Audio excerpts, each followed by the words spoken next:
میرے رب نے مجھے کہا ہے کہ میں لوگوں کو پیغام سناؤں، میری کون سنے گا؟ میں کس کو سناؤں؟ من ادعو ومن یستجیب۔ تو حضرت خدیجہ رضی اللہ عنہ نے عرض کیا یا رسول اللہ انت اول من تدعو وانا اول من استجیب، آپ سب سے پہلے دعوت دیں، میں سب سے پہلے قبول کرتی ہوں۔ دوسرا اپنے نبی کی زندگی پڑھو، سیرت پڑھو کہ کس طرح میرے محبوب نے زندگی گزاری، کس طرح میرے محبوب نے لیل و نہار گزارے، کیسے کیسے کٹھن گھاٹیوں سے گزرے، کتنی مشقتوں سے گزرے۔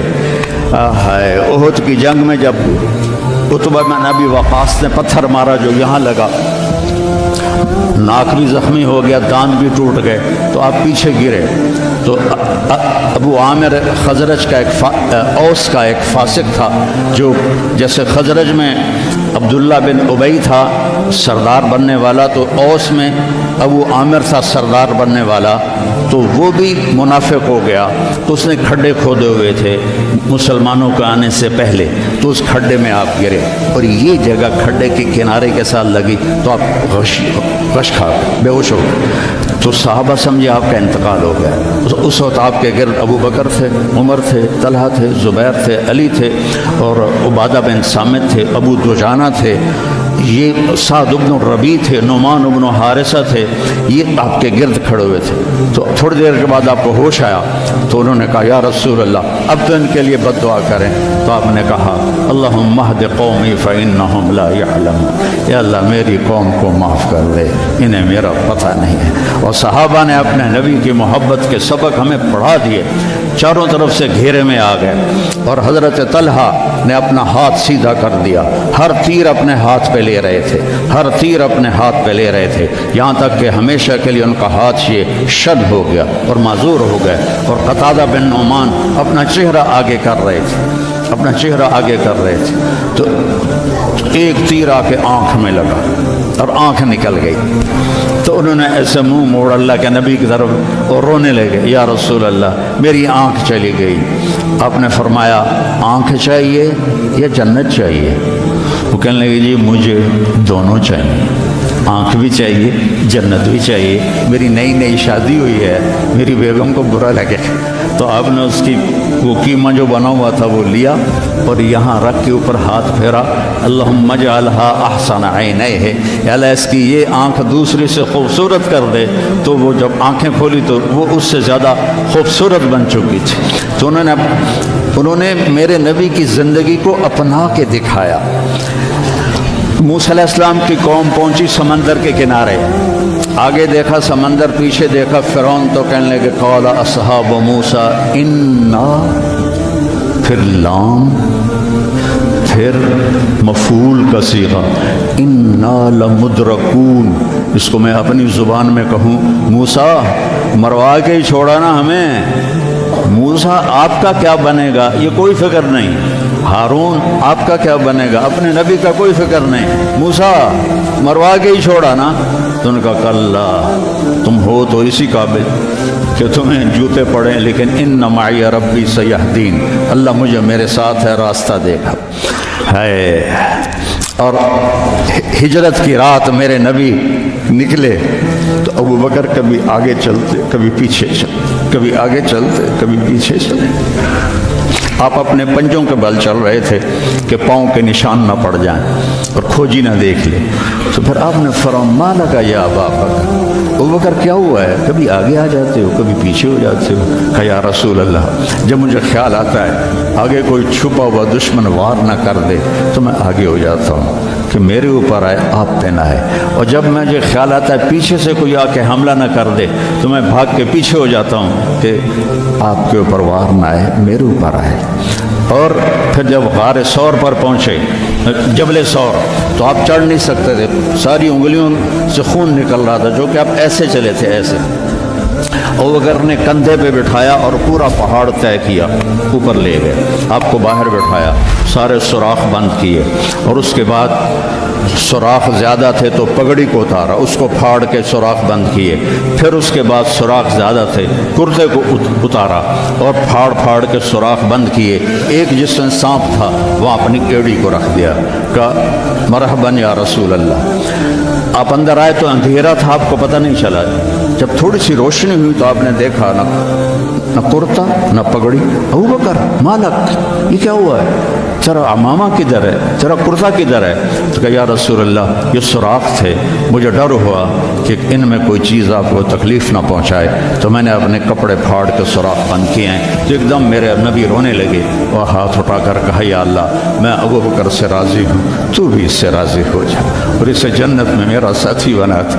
تو ایک دم جبریل آئے، یا رسول اللہ، اللہ تعالیٰ فرما رہے ہیں ہم ابوبکر سے راضی ہو اور جنت میں آپ کا ساتھی بنا دیا۔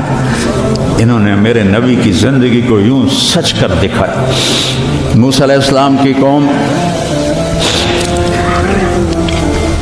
کو اللہ نے کہا جاؤ ملک شام جا کے عمالقہ سے لڑو۔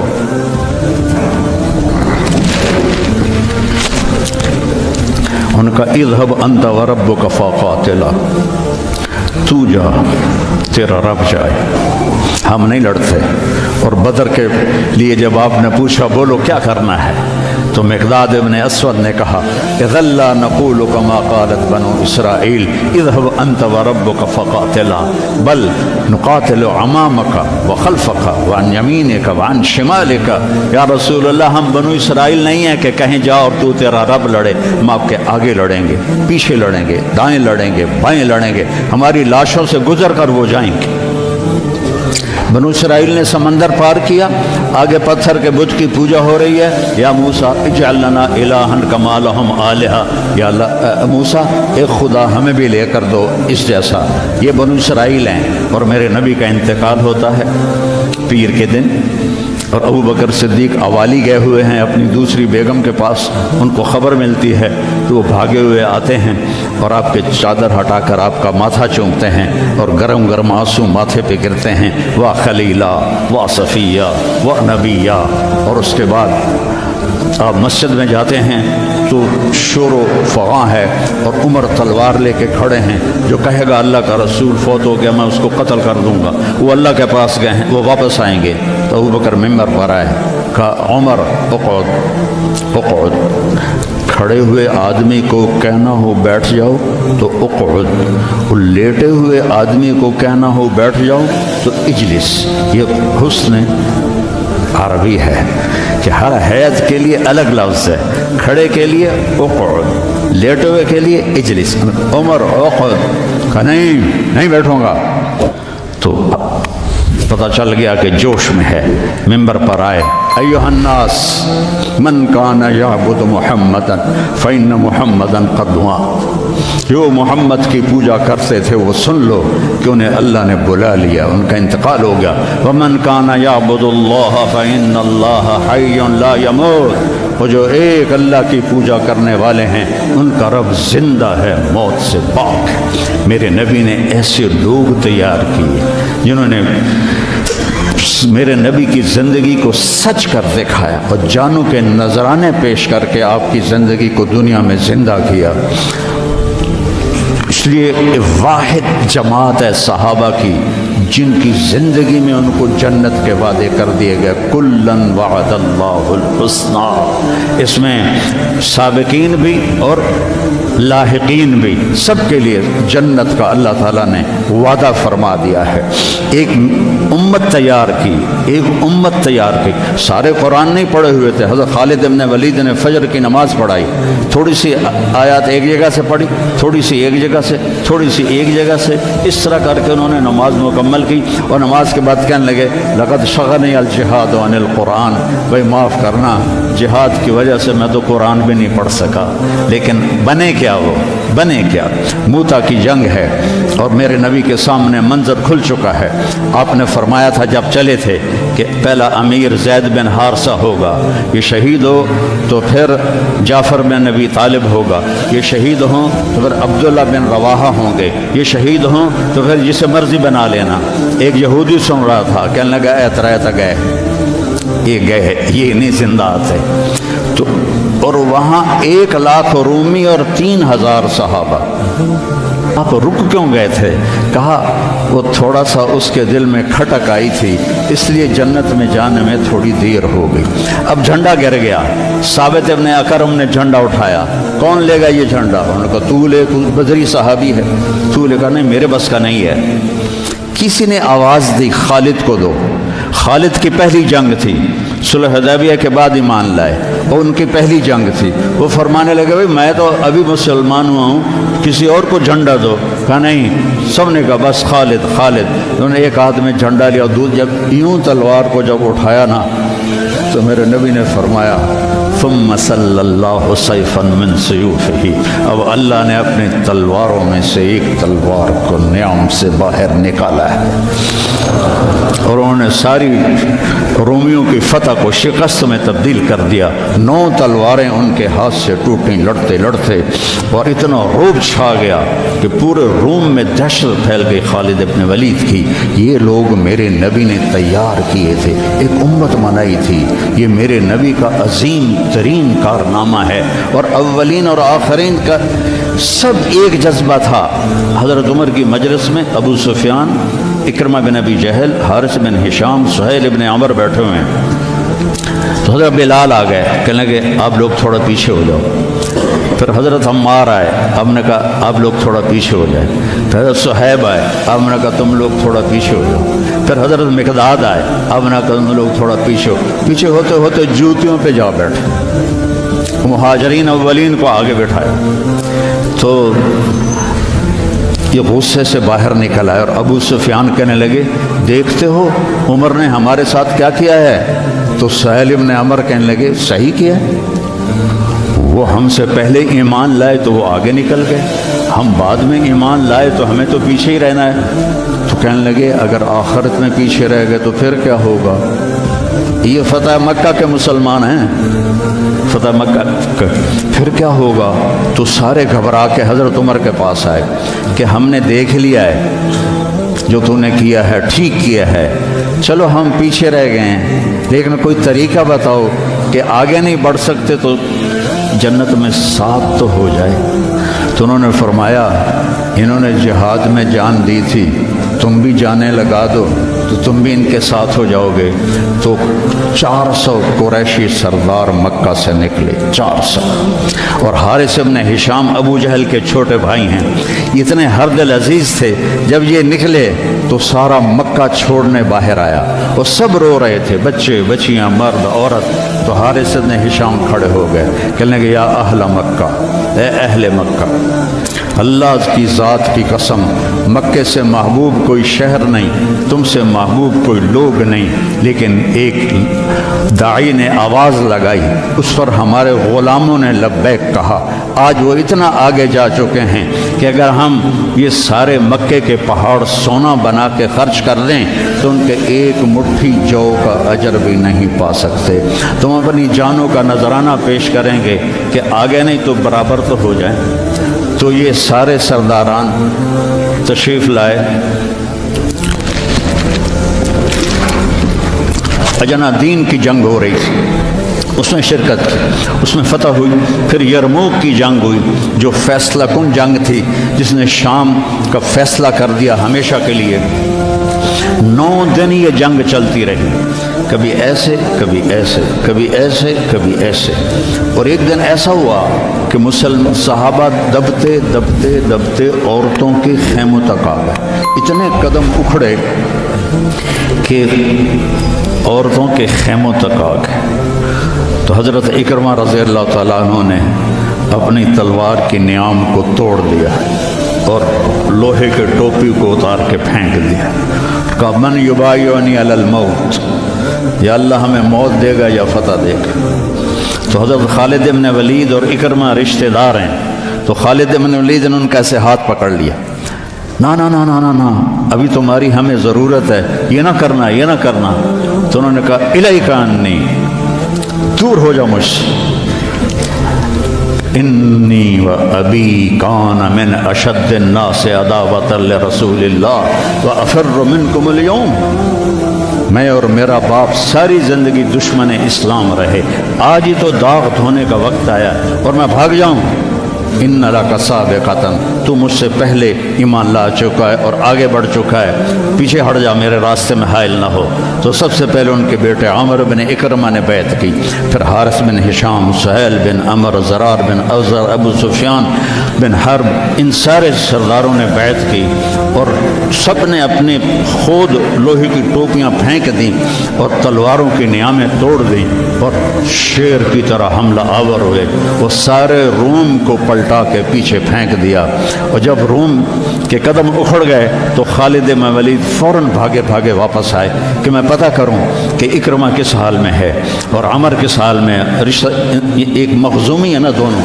تو جب عمر کو دیکھا تو وہ ختم ہو چکے تھے، جب اکرمہ کو دیکھا تو ان میں کچھ سانس باقی تھا، تو انہوں نے ان کا سر اپنی گود میں لیا اور منہ میں تھوڑا پانی ٹپکایا اور ان کے بیٹے عمر کا سر یہاں رکھ لیا، یہاں۔ تو ان کی آنکھیں کھلی کہ کون ہو؟ کہا میں خالد ہوں۔ کہا کیا کیا اللہ تعالیٰ؟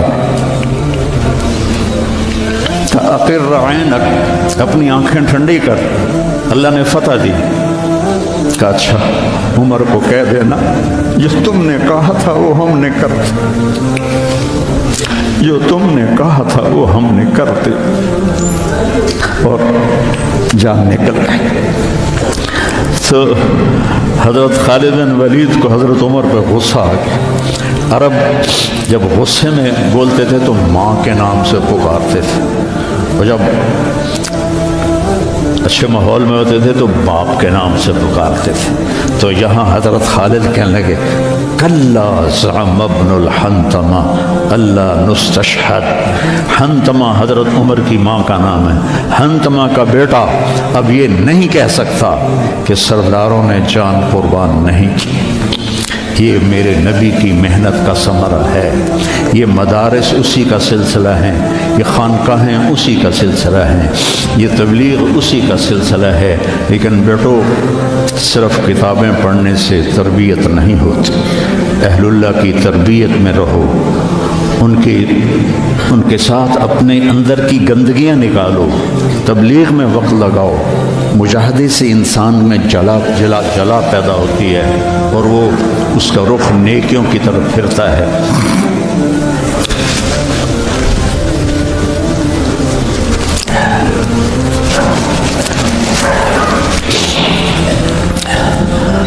تو نیت کرتے ہو سارے؟ چند باتیں کہتا ہوں۔ اپنے اس ماحول میں غیبت کسی کی نہ کرو، نہ کرو نہ سنو۔ غیبت اشد من الزنا، غیبت زنا سے زیادہ سخت کام ہے۔ غیبت نہ کرو کسی کی۔ کئی لڑکے بہت ہی نیچے چلے جاتے ہیں، اپنے استادوں کی غیبت کرتے ہیں، یہ محروم ہو جائیں گے، یہ کبھی بھی علم حاصل نہیں کر پائیں گے۔ تو مجھے ایک واقعہ یاد آ گیا۔ قاضی احسان احمد شجاع آبادی رحمۃ اللہ علیہ ختم نبوت کے امیر تھے، تو میرے والد صاحب سے بڑا ان کا گہرا تعلق تھا، تو ہمارے گھر آتے تھے، میں چھوٹا تھا، تو انہوں نے اپنا واقعہ سنایا کہ میں تو ناقص کا صیغہ ہوں قاضی، تو ویسے بھی میں ناقص تھا، مجھے اتنا پڑھنا لکھنا آتا نہیں تھا، اور ایک طالب علم تھا جو بہت قابل تھا، اور وہ استاد پہ ایسا اشکال کرتا کہ استاد کو جواب نہیں آتا تھا، تو پھر وہ ہنس پڑتا تھا۔ تو ایک دن استاد نے دکھی ہو کر کہا جا تو بھینسیں ہی چرائے گا۔ اور ایک دفعہ میرے استاد اٹھے تو ان کا جوتا دور پڑا تھا، تو میں بھاگ کے گیا، جوتا اٹھا کے لایا اور ان کے سامنے رکھا، کہنے لگے بادشاہ تیرے جوتے سیدھے کریں گے انشاءاللہ۔ تو قاضی صاحب فرمانے لگے کہ اس لڑکے کو میں نے خود بھینسیں چراتے دیکھا، میں نے اسے خود بھینسیں چراتے دیکھا۔ اور تحریک ختم نبوت میں جب قاضی صاحب کو، چونکہ یہ تحریک کے سر امیر تھے، جب ان کو بلایا گیا تو جنرل اعظم تھا گورنر پنجاب کا، تو جو بھی بات چیت ہوئی وہ تو انہوں نے نہیں بتائی تھی۔ جب اٹھے تو ان کے جوتے قالین سے پرے پڑے تھے، تو جنرل اعظم بھاگ کے گیا اور آپ کے جوتے اٹھا کے لا کے آپ کے سامنے رکھے، تو قاضی صاحب رونے لگے۔ تو انہوں نے کہا حضرت جی اس میں رونے کی کیا بات ہے؟ کہا نہیں، ایک بات یاد آئی ہے اپنے استاد کی، آج اس کو زندہ ہوتا دیکھ رہا ہوں تو اس پہ رونا آیا ہے۔ اپنے استادوں کی غیبت نہ کرو، ان کی برائی نہ دیکھو، وہ آنکھیں بند کر دو جو کسی کی برائی دیکھتی۔ اپنے عیب دیکھو، دوسروں کی خوبیاں دیکھو، ایک آپ میں غیبت نہ ہو، کوئی آپس میں لڑا ہوا نہ ہو کہ میں نے اس سے بات نہیں کرنی۔ آپ بچے ہیں، جوان ہیں، ہو سکتا ہے کوئی بچہ کسی بچے سے لڑا ہوا ہو اور اس کی بول چال بند ہو، تو ایسے دل کے اوپر تالے نہ لگاؤ، اپنے دل کو کھلا کرو اور معاف کر دو اور اس کے سینے سے لگ جاؤ، تب جا کر تمہارے اندر علم کا کچھ نور آئے گا۔ جس دل میں بغض ہوتا ہے اس میں علم نہیں آتا ہے۔ اور پہلی تکبیر اولیٰ کی کوشش کرو، تکبیر اولیٰ کے ساتھ نماز پڑھنے کی کوشش کرو، تکبیر اولیٰ کے ساتھ نماز پڑھنے کی کوشش کرو۔ آپ جوان ہیں، تہجد کی پابندی کرو۔ بڑی پرانی بات ہے، مولانا یوسف صاحب رحمہ اللہ کے تھے ایک تربیت یافتہ میاں جی میواتی، تو ان کی جماعت آئی ہوئی تھی، تو میں ان سے ملنے گیا۔ مجھ سے کہنے لگے مولوی صاحب اگر اپنی بات میں اثر پیدا کرنا ہے تو رات کو اٹھنا سیکھ لے، اگر اپنی بات میں اثر پیدا کرنا ہے تو رات کا اٹھنا سیکھ لے۔ یہ آپ سے بھی کہتا ہوں کہ رات چاہے 2 نفل پڑھ لو، لیکن رات کو اٹھ کر قم اللیل الا قلیلا نصفہ او انقص منہ او زد علیہ ورتل القرآن ترتیلا۔ یہ رات کا اٹھنا، ان ناشئۃ اللیل ہی اشد وطئا واقوم قیلا ان لک فی النہار سبحا طویلا واذکر اسم ربک وتبتل الیہ تبتیلا۔ رات کا اٹھنا یہ آپ کے اللہ سے ملا دے گا۔ آپ آپس میں نفرت نہ ہو، آپس میں نفرت نہ ہو، آپس میں کسی سے بول چال بد نہ ہو، کسی استاد کی بے اکرامی نہ ہو۔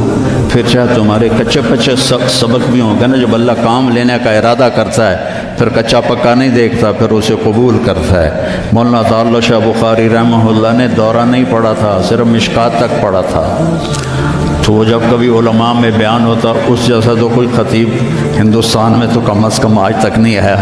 وہ کہتے علماء کرام مجھے تو مشکات ہضم نہیں ہو رہی اور میں گلی گلی پھر رہا ہوں، تم سارے دورے پڑھ کے آرام سے بیٹھے ہوئے ہو۔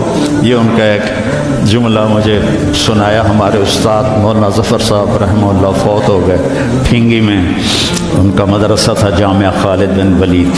تو بچوں آپس کی محبت سے رہو، اپنے سبق کے ساتھ انصاف کرو۔ مولانا منظور صاحب آپ کے بہت بڑے محسن ہیں اور ہمارے مکتب فکر کا بہت بڑا یہ سرمایہ ہے، تو ان کی دل سے محبت کرو۔ یہ چیزیں محبت سے منتقل ہوتی، محبت سے چیزیں منتقل۔ یہ ٹیلی فون نہیں، 2 ایسے کرتے ہیں یا یوں ایسے لگاتے ہیں تو سارا ڈیٹا دوسرے فون میں چلا جاتا ہے کہ نہیں ہے؟ سارا ڈیٹا چلا جاتا ہے۔ یہ وہ فون ہے، ان کے ساتھ جڑو گے تو ان کا ڈیٹا تمہارے اندر چلا جائے گا، کسی کی دعا لگ جائے گی۔ ایک دفعہ واقعہ سنا کہ میں بس کرتا ہوں۔ میں مدرسے کا امیر تھا رائمنڈ میں، تو مجھے سارے دن کی کارگزاری سنانی ہوتی تھی مولانا احسان صاحب کو، جو آج کل بہت علیل ہیں۔ تو میں برآمدے میں کھڑا تھا، سردیوں کے دن تھے، تو مولانا عبد الرحمن صاحب رحمۃ اللہ علیہ میرے استاد تھے، سب سے شفیق، وہ برآمدے میں ان کا بستر ہوتا تھا، مولانا احمد بٹلہ وہ، تو انہوں نے کروٹ بدلی اور کیا ہائے زور سے، تو احمد بٹلہ صاحب فرمانے لگے مولوی صاحب خیریت ہے، کیا ہوا؟ کہنے کہ سر میں بڑا درد ہے۔ تو اس وقت رائمنڈ میں تھرموس رکھنا جرم تھا، تو 2-3 لڑکے تھے جنہوں نے چھپا کے رکھا ہوا تھا، تو مجھے پتا تھا، تو میں اسی وقت اڑ کے گیا اور اس سے میں نے کہا تھرموس دو، انہوں نے کہا وہ وہاں چھپا کے رکھا ہے۔ میں نے وہ لیا اور بغل میں دبا کے اوپر چادر لے لی، سردیوں کا زمانہ تھا، مولانا تشریف لائے، ان کے ساتھ میں ان کے گھر تک گیا، ان کو کارگزاری سنائی، وہ اندر گئے، میں نے وہیں سے دیوار سے چھلانگ لگائی۔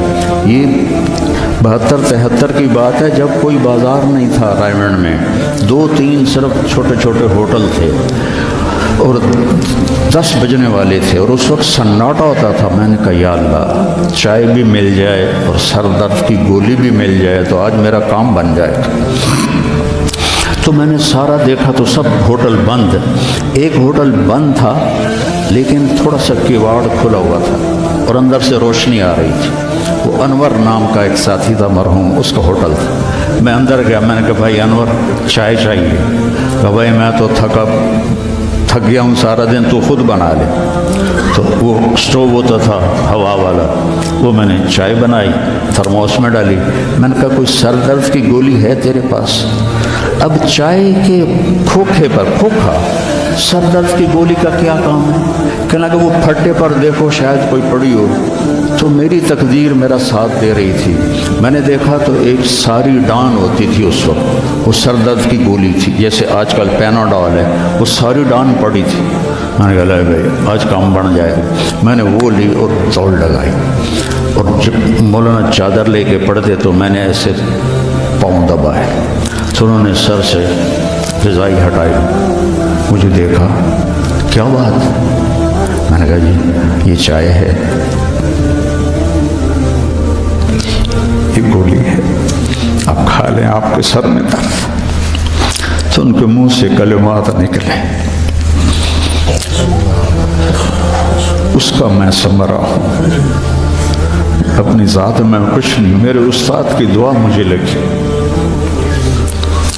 ان کے چہرے پر اتنی خوشی آئی،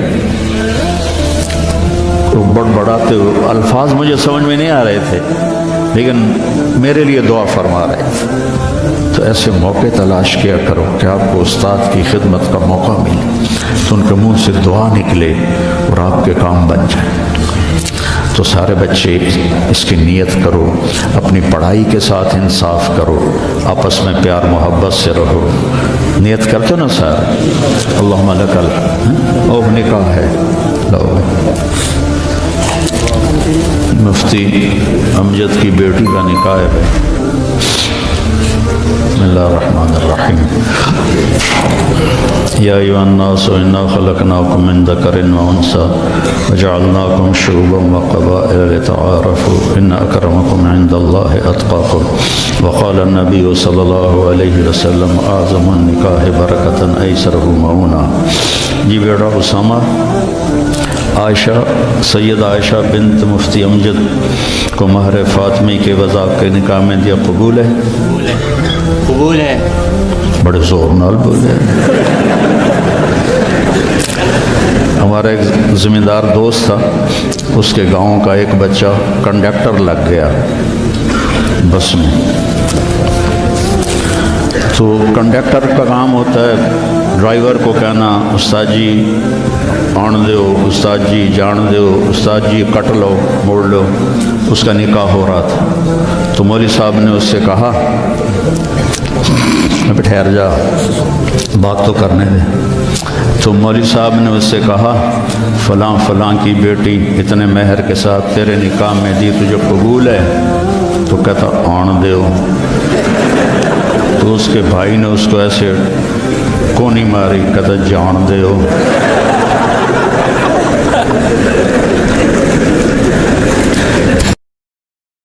کونی ماری، کہتا جان دیو۔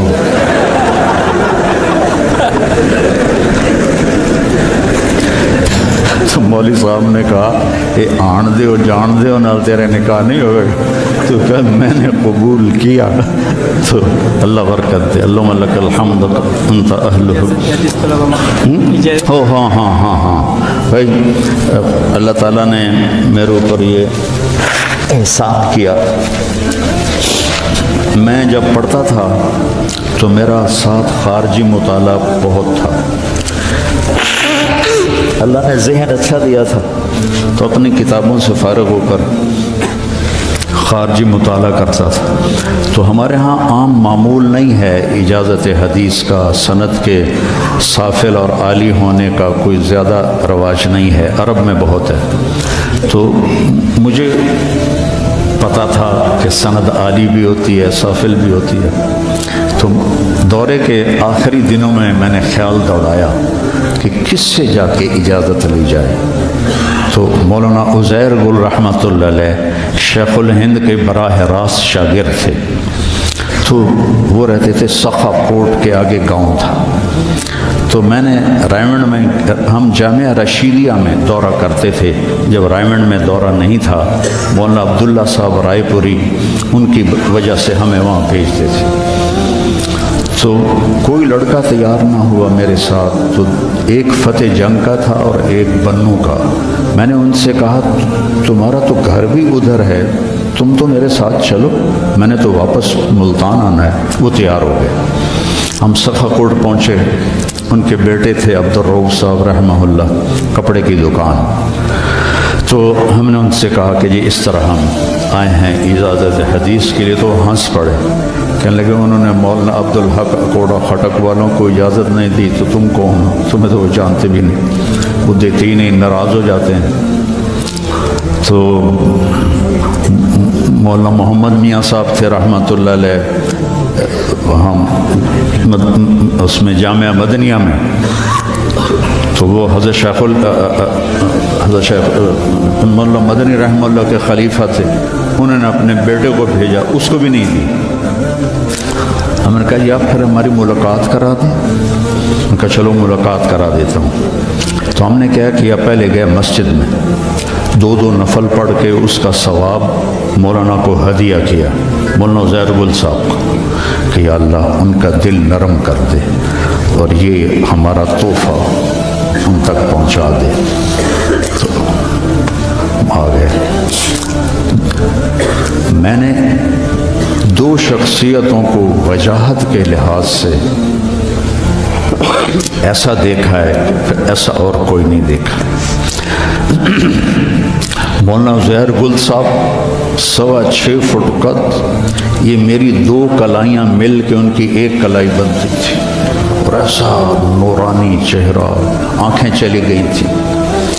دین میں تو مولانا عزیر گل جیسی وجیح بارو میں نے نہیں دیکھا، اور دنیا میں اکبر بگٹی جیسا وجیح بندہ میں نے نہیں دیکھا۔ 2 دفعہ ہم اس سے ملنے گئے تھے یہی تبلیغ کے سلسلے میں، تو وہ کہنے لگے کون ہو؟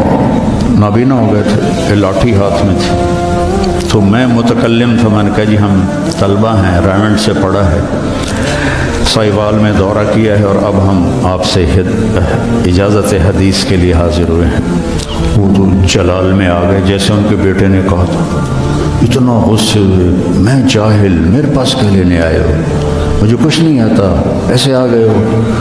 کافی دیر ڈانٹتے رہے، اور اس میں ایک بات ان کے منہ سے نکلی، بغیر کتاب کے کوئی اجازت نہیں ہوتی۔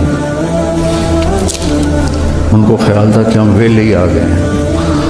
تو جب ان کا غصہ تھوڑا سا ٹھنڈا ہوا تو ان کے بیٹے نے ایسے کیا کہ نہیں بولنا۔ میرے دونوں ساتھی من نے مجھے ایسے کیا، ہمت کرو ہمت کرو۔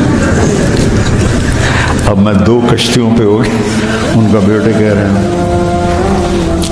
واقعی لگتا تھا یہ ڈنڈا کہیں ہمیں سر پہ نہ مارے۔ تو میں نے کہا حضرت کتاب ہمارے پاس ہے، ہم کچھ پڑھ کے سنا دیتے ہیں، اگر آپ کو اچھا لگے تو ہمیں اجازت دے دیں، اگر اچھا نہ لگے تو ہمارے لیے ایک بہت بڑی سعادت ہے کہ شیخ الہند کے شاگرد سے کے سامنے ہم نے حدیث پڑھی۔ تو ان کا ڈنڈا یہاں رکھا ہوا تھا، یہاں ایسے، تو انہوں نے وہ ڈنڈا وہاں سے ہٹا کے یہاں رکھ لیا، یہاں ایسے۔ وہ کافی دیر اس کیفیت میں بیٹھے رہے۔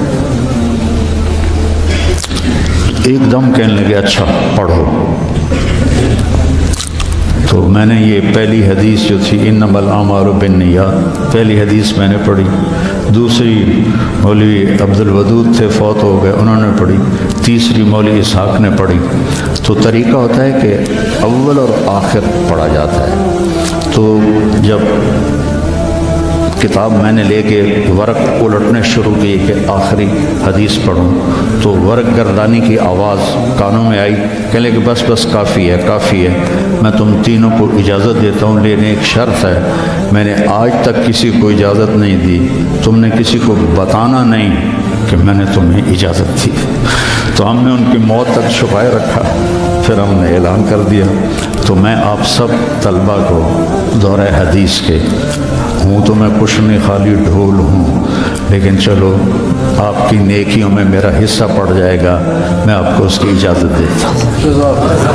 اللہم لک الحمد کما انت اہلہ فصلی علی محمد کما انت اہلہ وفل بنا ما انت اہلہ انک اہل التقوی و اہل المغفرہ. ربنا تقبل منا انك انت السميع العليم وتب علينا انك انت التواب الرحيم. اللهم انا نسألك علما نافعا ورزقا. بزرگ ہے اپنے کسی مرید کے گھر, تو وہاں انہوں نے کھانا کھایا, کھانا ان کو پسند آیا, کہنے لگے اپنی بیگم کو پردے میں بلاؤ. تو انہوں نے اپنی بیگم کو پردے میں بلایا, کہا بیٹی میں نے تیرا ہاتھ کا کھانا کھایا, بہت مزیدار تھا, اللہ تمہیں جزائے خیر دے, تم نے بہت اچھا پکایا. تو وہ زار و قطار رونے لگی. تو انہوں نے پوچھا بیٹی کیا ہوا, میں نے تو کوئی ایسی بات نہیں کی. کہ نہیں حضرت آپ کی بات پہ رونا نہیں آیا, رونا اس پر آیا ہے کہ 30 سال سے میں اس شخص کے ساتھ رہ رہی ہوں, کبھی ایک دفعہ اس نے میرے ہاتھ کے پکے کی تعریف نہیں کی. آپ گھر میں تشریف لائے, آپ نے پوچھا کوئی کھانے کو کچھ ہے؟ ام سلمہ رضی اللہ عنہ کا گھر. کہا یا رسول اللہ آج تو کچھ نہیں, سرکہ ہے. کہا واہ واہ واہ واہ نعم الادام الخل, سرکہ تو بہت اچھا سالن ہے.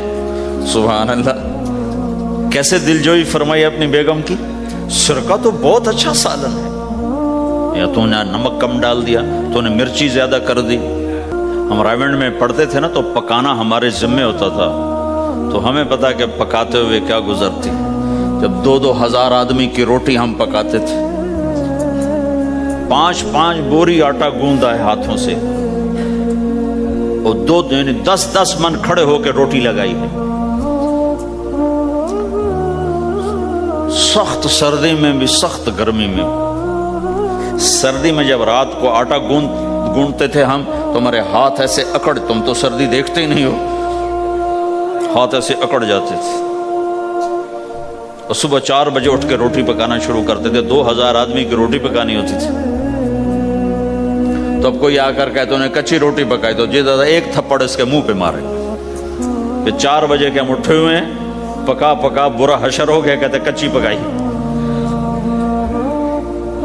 بھائی صبر کر کے چپ کر کے کھا جا. مولانا الیاس صاحب رحمۃ اللہ علیہ ایک اپنے مرید کے گھر گئے, تو اس نے کھیر بنا کر پیش کی. اچھا نمک اور چینی ایک جیسے ہوتے ہیں, وہ دیہاتی عورت سمجھ نہ سکی, چینی کے بجائے نمک ڈال دیا. تو انہوں نے جا سب سے پہلے مولانا الیاس صاحب کے سامنے کھیر رکھی. تو آپ نے جو چکھی تو وہ تو تھی کڑوی. کہنے کہ واہ واہ واہ واہ واہ واہ, بڑی مزے کی کھیر, ساری لیا میں اکیلا کھاؤں گا, کسی کو نہیں کھانے دوں گا. ساری کھیر کھا گیا اس پر پردہ ڈالنے کے.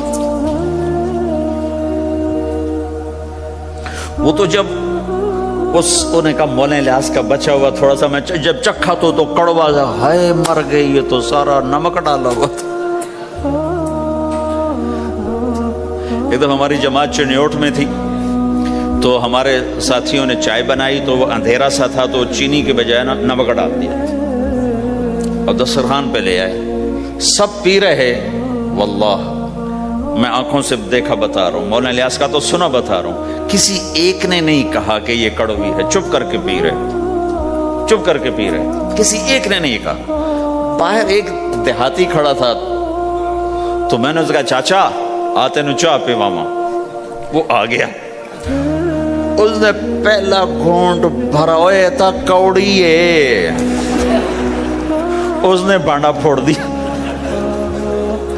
پھر سارے ساتھی ہنس پڑے کہ چاچا ہم نے تو پردہ ڈالنے کی کوشش کی تھی خدمت والوں پر تو نہیں پردہ چاک کر دیا, بانڈا پھوڑ دیا. کیا خوبصورت تربیت.